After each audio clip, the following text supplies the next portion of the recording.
They've tried and failed to get the federal government to ban them. Now beekeepers in Ontario are going to court in their battle against a pesticide called neonicotinoids. It's a $450 million lawsuit against the pesticides manufacturers. As Jacques Bourbeau reports, the keepers say those chemicals are deadly to the bees. This one's quite a bit better. These bees are the survivors. Last winter in Ontario, 58% of the province's bees died. And beekeepers believe they know the culprit, a class of pesticides known as neonicotinoids that are used to protect corn and soybean crops from insects. Our yields of honey have gone way down. They're probably averaging 50% of what we've had in the past. Beekeepers say ever since neonicotinoids began to be widely used about a decade ago, the damage has been mounting. Dead bees, lower honey production, and they're tired of having to bear these costs.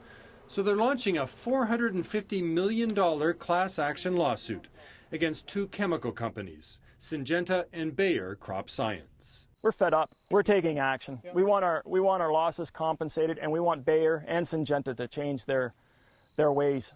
Beekeepers and environmentalists argue the science is on their side.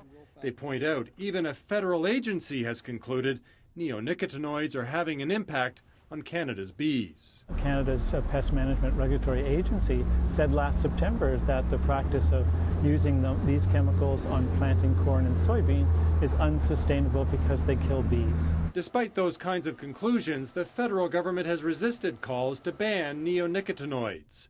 And that's one of the reasons why beekeepers are now heading to court. Certainly if the government had acted much sooner, as it ought to have, and if it had prevented on a timely basis the spread of these pesticides, there wouldn't be a need for litigation. In a statement to Global News, Syngenta says the scientific evidence shows bees can coexist safely with neonicotinoids, a claim Ontario beekeepers are eager to challenge in court. Jacques Bourbeau, Global News, Ottawa.